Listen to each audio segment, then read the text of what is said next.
Bismillahirrahmanirrahim. Assalamualaikum warahmatullahi wabarakatuh. Waalaikumsalam warahmatullahi wabarakatuh. Yang terhormat Ibu Nuni Pujianti MPD, Kepala SMP Negeri 1 Jumo. Yang kami hormati Bapak Ibu Guru beserta staf karyawan SMP Negeri 1 Jumo. Alhamdulillahirrahmanirrahim, puji syukur kita panjatkan kehadirat Allah Subhanahu wa Ta'ala, sehingga pada kesempatan siang hari ini kita dapat bertemu dan melakukan kegiatan yaitu komunitas belajar, inspirasi belajar Nisamu tanpa suatu halangan apapun. Tidak lupa sholawat serta salam semoga tetap tercurahkan kepada junjungan kita Nabi Agung Muhammad SAW yang akan kita nantikan syafaatnya di yaumul qiyamah nanti. Amin.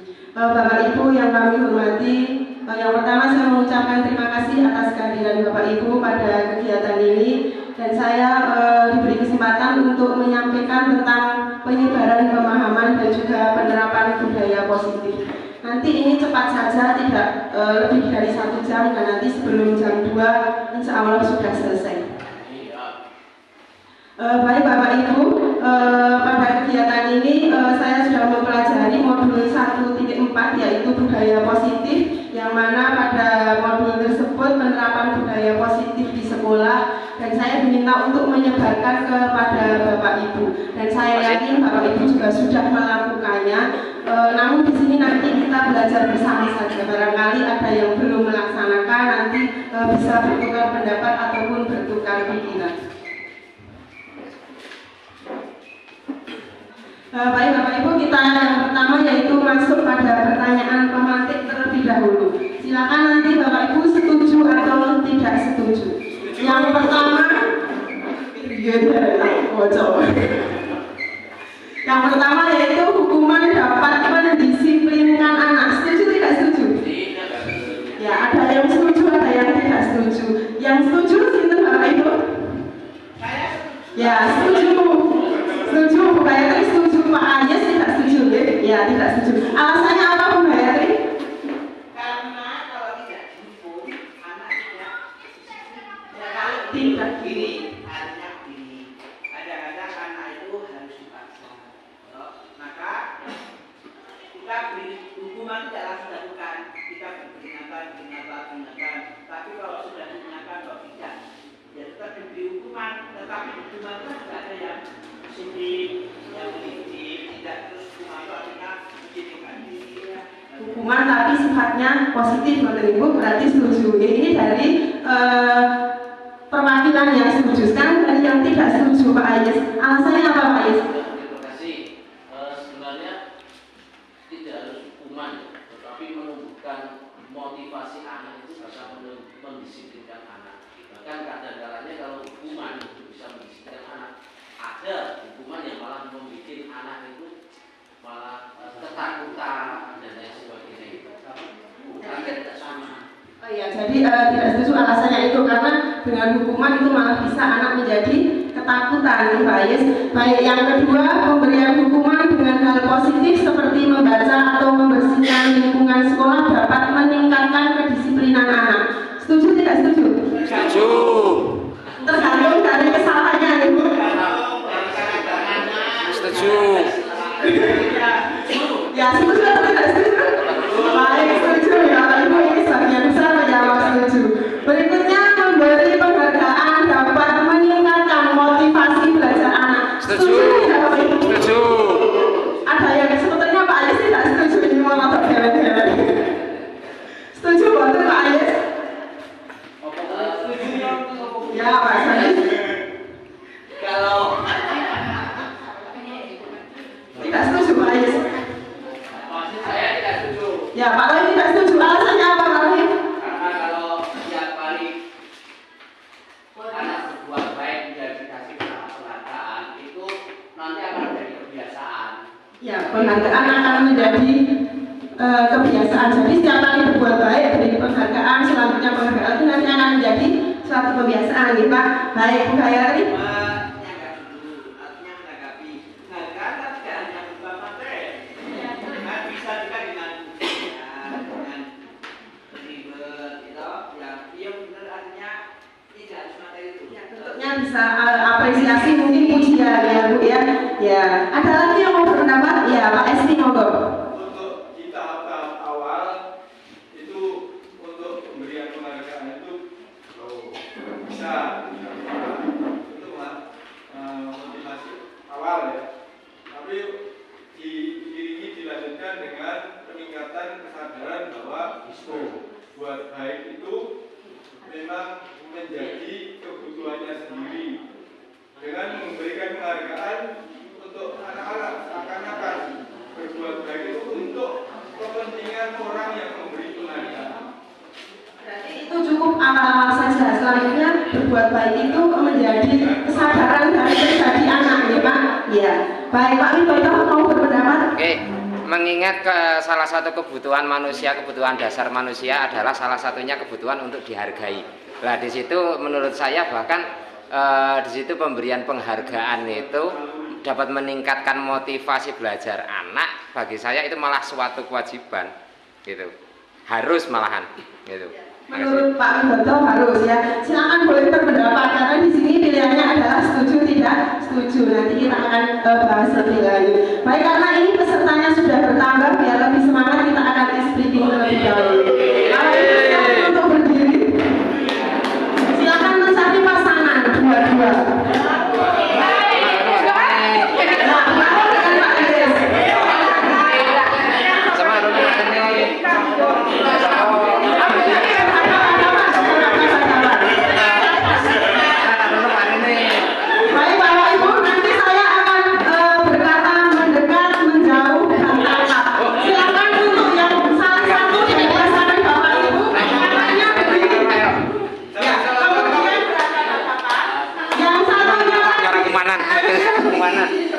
Nanti kalau saya bilang buat sebentar ke sini. Wangi ya gini. Nanti kalau saya bilang menjauh berarti ini menjauh. Kalau mendekat, kalau kakak berarti kakak harus kena ya.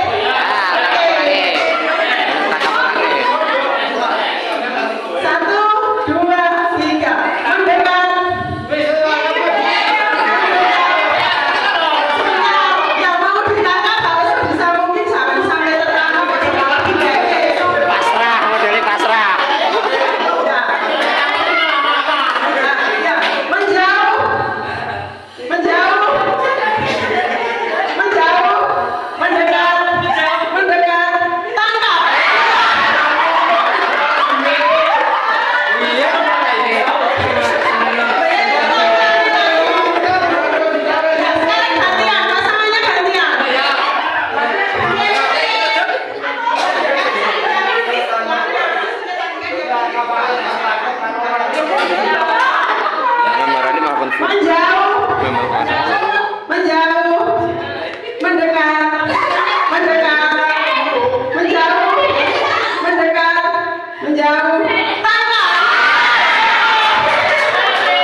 Baik Bapak Ibu, selanjutnya semua customer kelas ya. Kalau kita ya apa saja boleh dijual, secuil saja. Silakan bisa menyobek kertas. Kemudian tuliskan benda atau sesuatu, tidak tulis tidak apa-apa, kertas saja yang kecil ya, itu adalah merupakan barang berharga dari Bapak Ibu. Kemudian letakkan di salah satu tangan Bapak Ibu, genggam erat benda tersebut. Cepet banget kertas kecil aja, kertas kecil ya, plastik boleh.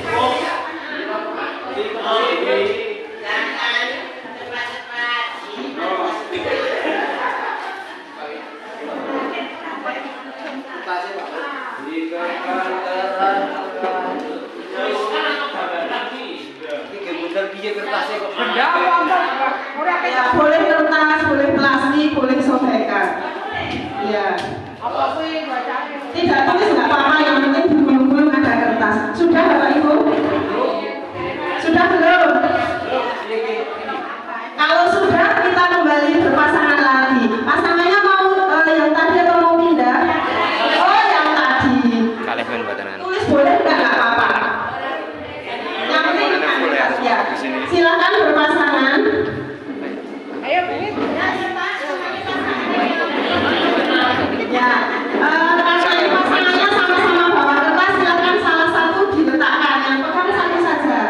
Ya, yang pegang kertas itu merupakan benda paling berharga yang Bapak Ibu miliki. Kemudian yang tidak memegang kertas silakan untuk berusaha mengambil benda yang ada di pasangannya. Dengan cara merayu, memuji dan sebagainya sampai berhasil mendapatkan benda yang ada di sampingnya.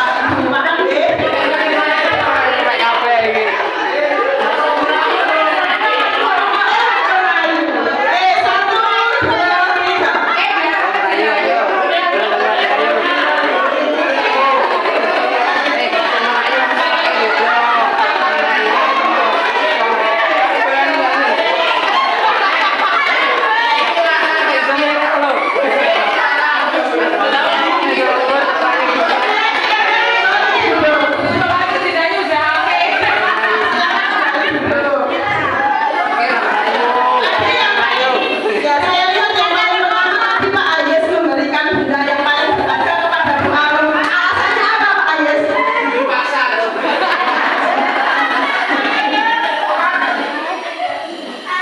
Ya, berarti benda yang paling berharga di Pak Ayes kalau ada yang maksa langsung diberikan. Bu Arum sudah merayu Pak Ayes tadi? Sudah. Merayunya tidak lama sepertinya Ibu Arum. Langsung diberikan. Pasrah Pak Ayes ya. Ya, ada yang tidak berhasil merayu temannya? Ini enggak berhasil lagi, enggak berhasil. Berarti kok merayu. Nggak berhasil. Alasannya apa Pak Budi kok tidak memberikan benda itu?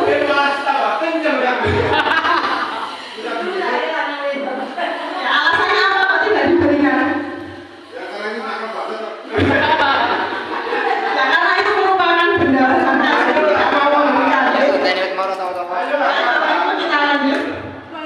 Miskonsepsi tentang teori kontrol. Ilusi guru mengontrol murid. Benar atau salah ini Pak, Bapak Ibu? ilusi guru mengontrol murid. Maksudnya ilusi. Kadang-kadang ilusi. Kadang-kadang Itu ilusi kan apa ya? Saya bayangin. bayangin ya. Mengontrol murid. Benar atau salah? Benar. Ilusi bahwa kritik dan membuat rasa bersalah akan mampu menguatkan karakter. Ketika kita membuat rasa bersalah kepada anak, apakah itu akan menguatkan karakter anak? Tidak. Ilusi bahwa orang dewasa berhak memaksa. Kadang-kadang. Ada saatnya. Ada saatnya. Oke. Selanjutnya mengubah paradigma stimulus respon ke teori kontrol. Stimulus respon itu realita kebutuhan kita sama, kemudian semua orang melihat hal yang sama. Kita mencoba mengubah orang agar berpandangan yang sama dengan kita. Kemudian orang lain bisa mengontrol saya. Pemaksaan ada pada saat Anda gagal dan model berpikir menang atau kalah. Kemudian teori kontrol. Kita berusaha memahami pandangan orang lain tentang dunia. Hanya ada yang bisa mengontrol diri Anda. Kolaborasi menciptakan pilihan-pilihan baru. Model berpikir menang dan Orang lain bisa mengontrol saya.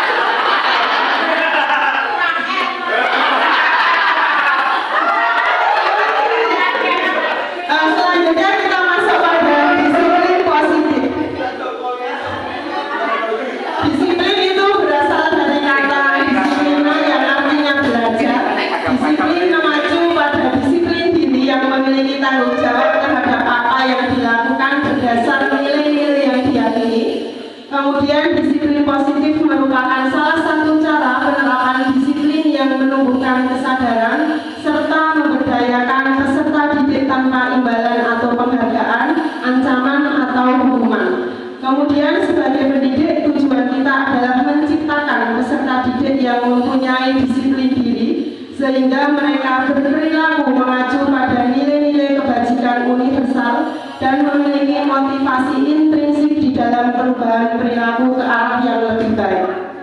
Namun, dalam budaya kita, makna kata disiplin telah berubah menjadi suatu yang dilakukan seseorang pada orang lain untuk mendapatkan kepatuhan. Kecenderungan umum adalah menghubungkan kata disiplin dengan ketidaknyamanan, bukan dengan apa yang kita hargai atau pencapaian suatu tujuan mulia. Itu nilai-nilai kebajikan universal. Nilai-nilai kebajikan adalah sifat-sifat positif manusia yang merupakan tujuan mulia yang ingin dicapai setiap individu. Nilai-nilai tersebut bersifat universal dan lintas bahasa, suku, bangsa, agama, maupun latar belakang. Setiap perilaku atau perbuatan memiliki suatu tujuan, kemudian dengan mengaitkan nilai-nilai kebajikan yang diyakini seseorang, maka motivasi intrinsiknya akan terbangun, sehingga menggerakkan motivasi diri untuk dapat mencapai tujuan mulia yang diinginkan. Selanjutnya, ini nilai-nilai kebajikan yang diinginkan, yaitu setiap anak Indonesia kita kenal dengan profil pelajar Pancasila, tidak usah saya bacakan. Teori motivasi perilaku manusia. Ini ada motivasi eksternal dan juga motivasi internal. Yang eksternal itu untuk menghindari ketidaknyamanan atau hukuman apa yang akan terjadi apabila saya melakukannya. Kemudian untuk mendapatkan imbalan dari orang lain, institusi apa yang akan saya dapatkan apabila saya melakukannya.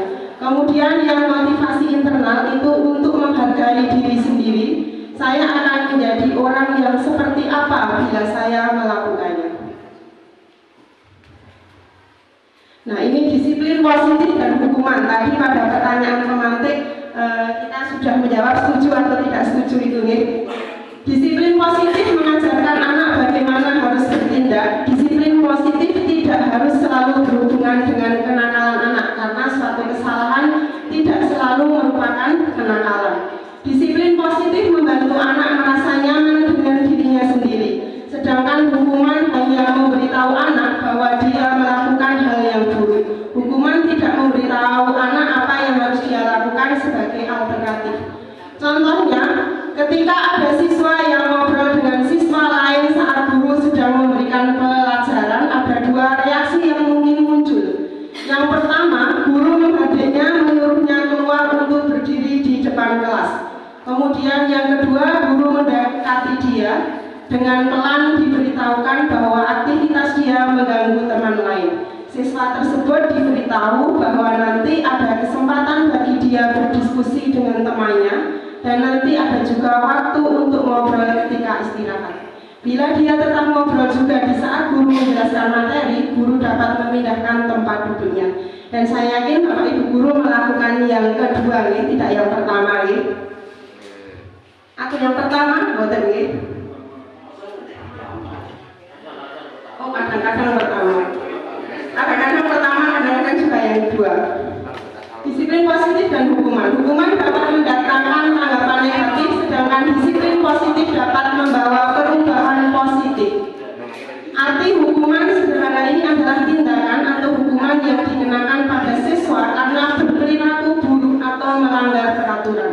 Namun dampaknya terhadap siswa bisa sangat merugikan, mulai dari menimbulkan rasa sakit fisik atau emosional hingga tidak efektif dalam mengurangi perilaku buruk di masa depan. Disiplin positif adalah praktik melatih atau mengajar siswa untuk mematuhi kode perilaku atau aturan, baik dalam jangka pendek maupun jangka panjang. Daripada mengontrol perilaku siswa, guru dapat menggunakan disiplin positif untuk mengembangkan perilaku anak melalui pengendalian diri. Nah, selanjutnya hukuman dan konsekuensi. Konsekuensi dan hukuman sama-sama merupakan akibat dari suatu tindakan atau perilaku, tetapi di dalam kedua kata tersebut terdapat konsep yang berbeda. Yang pertama yaitu konsekuensi merupakan hasil, kemudian yang kedua konsekuensi dapat bersifat alami, dan yang ketiga konsekuensi juga bersifat sosial. Nah, ini hukuman atau konsekuensi. Yang pertama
hukuman.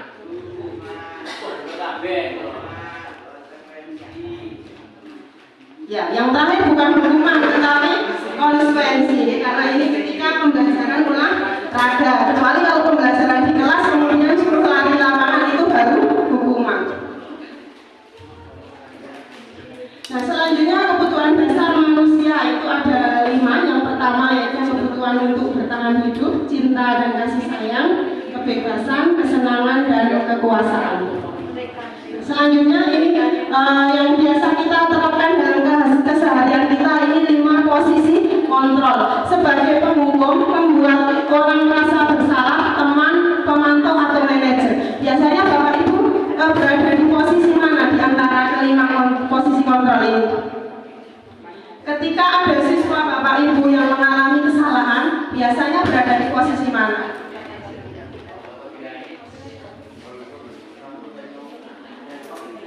Penghukum, membuat rasa bersalah, teman, pemantau atau manajer. Kalau saya seringnya membuat orang merasa bersalah. Jadi ketika ada siswa terlambat atau mungkin tidak masuk tanpa surat, biasanya langsung bertanya mau ini orang mana. Seperti itu ya biasanya ya.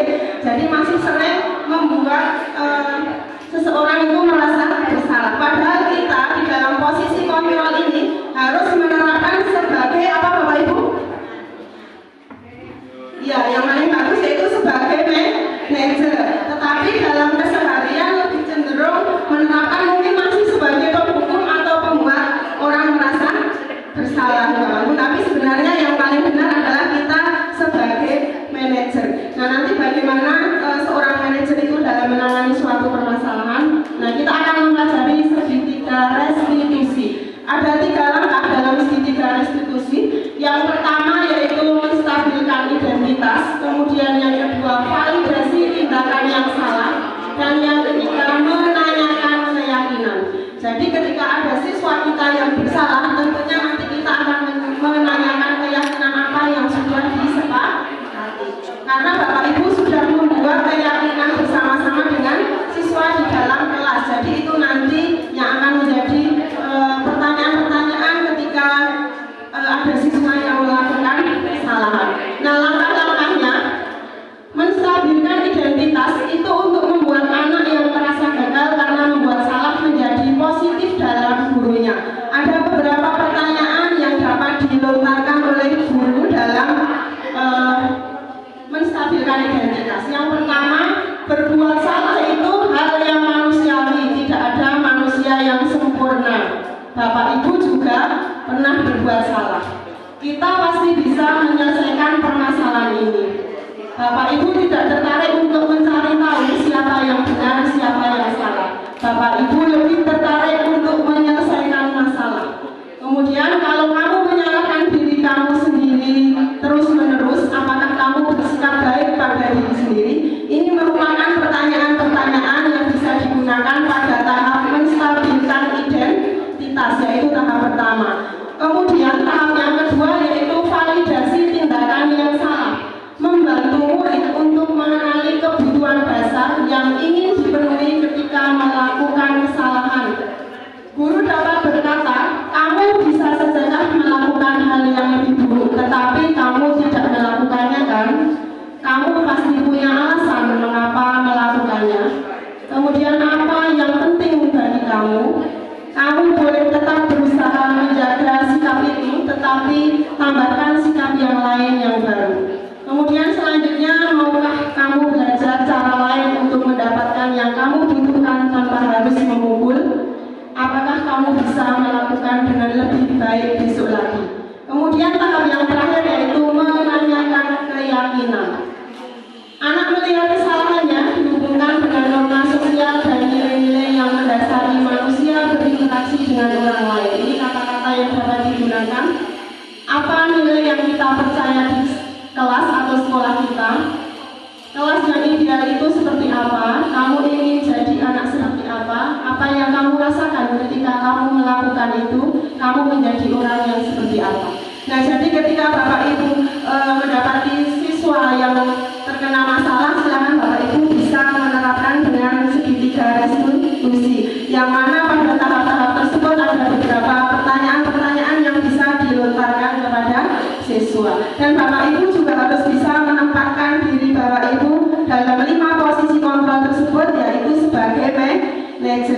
yang sebagai teman maupun pembuat rasa bersalah. Jika masih sering menjadi penghukum ataupun pembuat rasa bersalah, marilah bersama-sama untuk belajar lagi, kemudian untuk memulai bisa menjadi seorang manajer dan juga menerapkan segitiga restitusi apabila ada siswa-siswa yang bermasalah. Nah, selanjutnya ini masih sama pertanyaan-pertanyaan yang bisa digunakan. Tadi sudah beberapa saya bacakan. Baik Bapak Ibu, mungkin itu saja yang dapat saya sampaikan tentang disiplin positif. Semoga apa yang sudah Bapak Ibu terapkan di sekolah nanti bisa dilanjutkan untuk lebih baik lagi. Yang belum, semoga nanti bisa bertukar pikiran, bisa sharing untuk menerapkan. Sekian dari saya dan mohon masukan dari Bapak Ibu, silahkan mungkin satu atau dua yang memberikan masukan. Cukup sekian dari saya. Assalamualaikum warahmatullahi wabarakatuh. Potong-potong nanti saya. Moga Bapak Ibu silakan yang mau menanggapi ya Pak Anies, monggo. Pertanyaan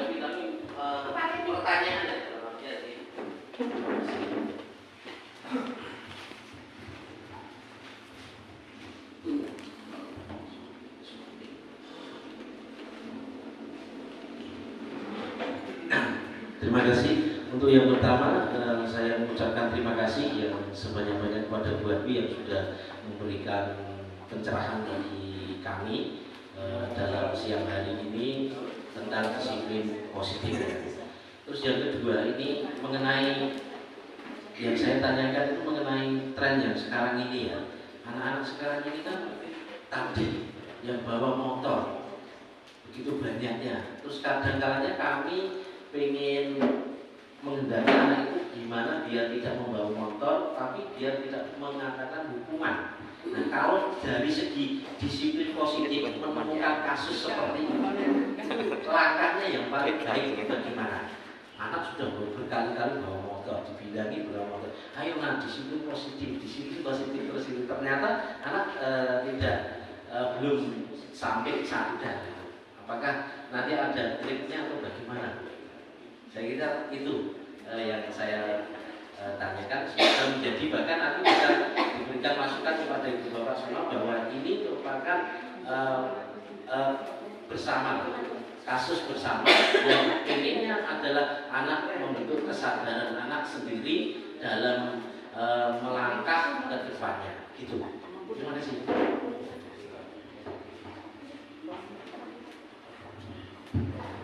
Terima kasih Pak Ayes tentang kasus beberapa anak yang membawa sepeda motor, dan ini memang menjadi kasus yang utama di sekolah kita karena sebenarnya tata tertib itu menjelaskan bahwa anak tidak boleh membawa sepeda motor, tetapi pada kenyataannya anak masih membawa sepeda motor.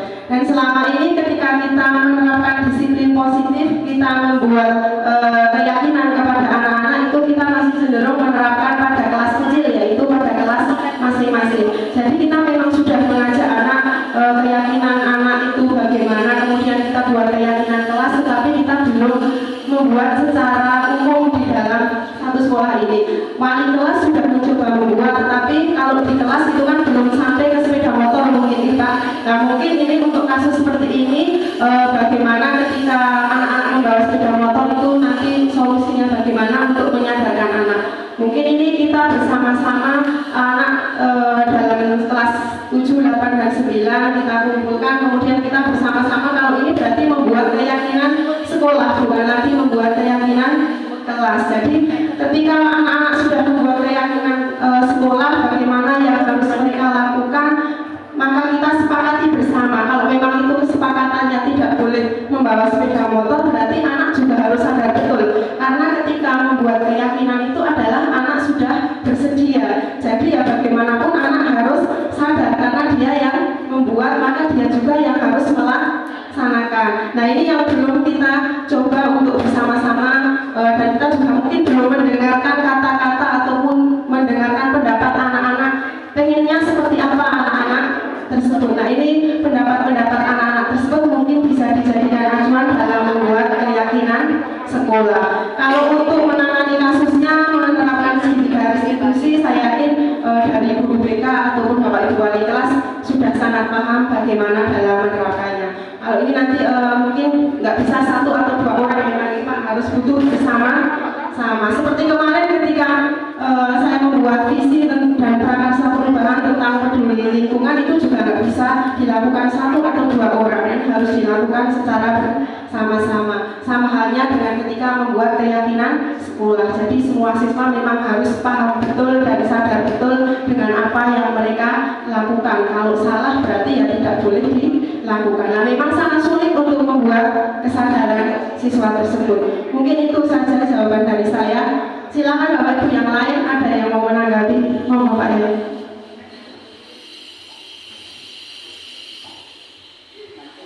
Terima kasih atas kesempatan ini. Ini sekedar masukan untuk para calon guru penggerak atau bahkan yang sudah jadi guru penggerak. Berikan kami teman-teman guru ini cakrawala lebih luas, bagaimana secara nyata, real kita mengelola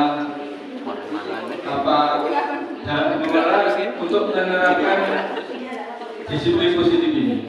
Contohnya mungkin Ibu bisa memberikan atau share video pendek yang berupa drama pendek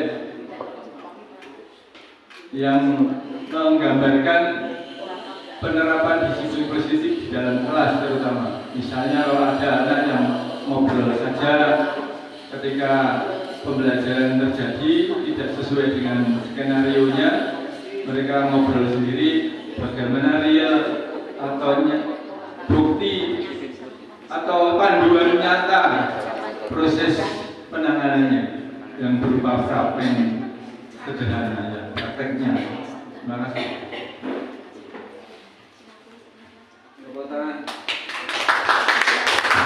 Terima kasih Pak Yoyo atas masukannya. Insya Allah nanti pada momen yang akan datang nanti kami agendakan untuk bekerja sama dengan Bu Lenika dan juga Bu Purwati untuk praktik langsung ya Pak. Jadi ketika anak itu ada kasus di dalam kelas ataupun yang lainnya, bagaimana cara kita menangani dalam menerapkan segitiga restitusi tersebut ya. Pada pelatihan yang kemarin kita sudah menerapkan tentang coaching ya Pak, tapi kalau yang segitiga restitusi ini memang kita belum menerapkan. Jadi insya Allah nanti pada pertemuan berikutnya nanti bisa disajikan beberapa kasus, kemudian Bapak Ibu bisa langsung mempraktikkan bagaimana cara mempraktikkan kasus dengan segitiga restitusi. Ngoten Pak Yoyo. Oh boleh ngomong bareng.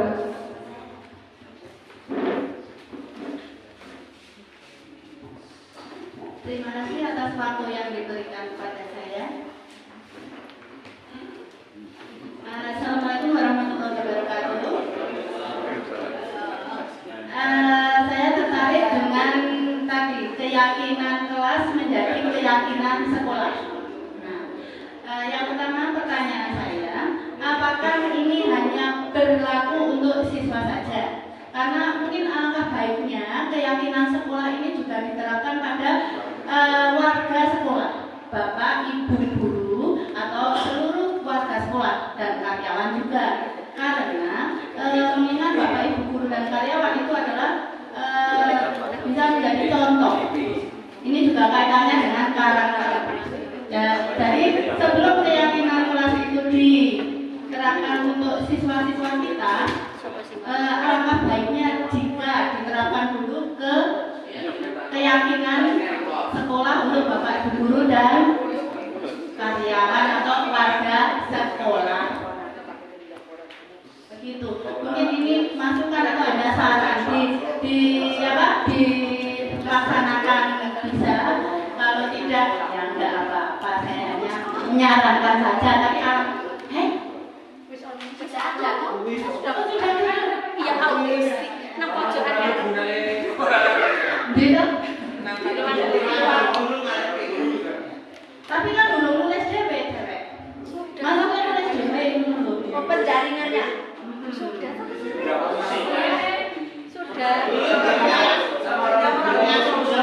Ini hanya mengulangi saja. Yang penting saya di video ya Pak ya. Ya ada komentar tadi. Assalamualaikum warahmatullahi wabarakatuh. Ya, terima kasih Bu Arum atas sarannya. Untuk keyakinan sekolah itu kita bersama Bapak Ibu guru dan karyawan itu sudah membuat, waktu itu kita tempel di sini dan sudah dicetak. Hanya saja untuk tahun ini mungkin nanti ada masukan-masukan lagi yang perlu diperbaharui. Jadi setiap tahun itu bisa diperbaharui karena peraturan tidak bisa, sudah 2 tahun kemarin kita ikuti saja tidak bisa. Jadi keyakinan sekolah nanti suatu saat ketika kita ada pertemuan bisa membuat lagi untuk bisa mengubah ataupun bisa menambahkan dari keyakinan sekolah yang sudah ada. Ngoten Ibu Arum? Oh iya. Terima kasih Bu Arum. Baik Bapak Ibu, sudah cukup ya? Oke, baik kalau sudah terima kasih Bapak Ibu atas waktunya. Sekian dari saya. Semoga apa yang saya sampaikan dapat bermanfaat untuk diri saya sendiri dan juga untuk Bapak Ibu semuanya. Cukup sekian, kurang lebihnya mohon maaf dan saya akhiri bila taufik wal hidayah. Wassalamualaikum warahmatullahi wabarakatuh.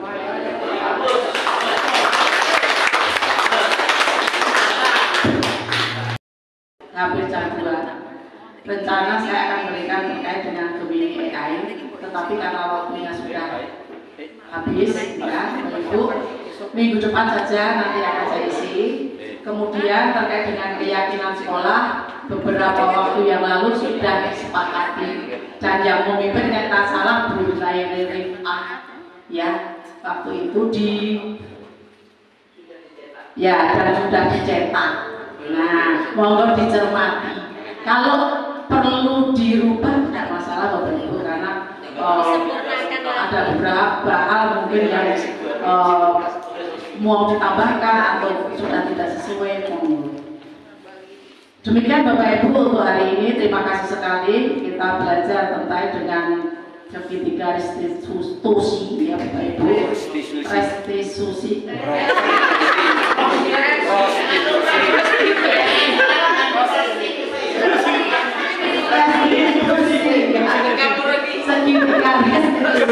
Artinya sebenarnya arah ke situ positif ya Bapak Ibu. Memang kita akui. Saya saja Bapak Ibu itu kadang harus sama anak itu saking gemesnya, kadang ya kadang saya ngomong ya lumrah lah kita manusia ya, kadang kan kesabaran itu katanya setebal atau setipis tisu gitu ya Bapak Ibu. Tapi kita berusaha untuk mentaati atau mungkin memberikan dampak yang lebih positif kepada anak-anak. Demikian untuk hari ini Bapak Ibu, mohon maaf atas segala kekurangan. Minggu depan kita ganti materi terkait dengan Gemini AI Bapak Ibu. Demikian, terima kasih. Assalamualaikum warahmatullahi wabarakatuh. Sugeng tongger. Jangan lupa pijat dulu.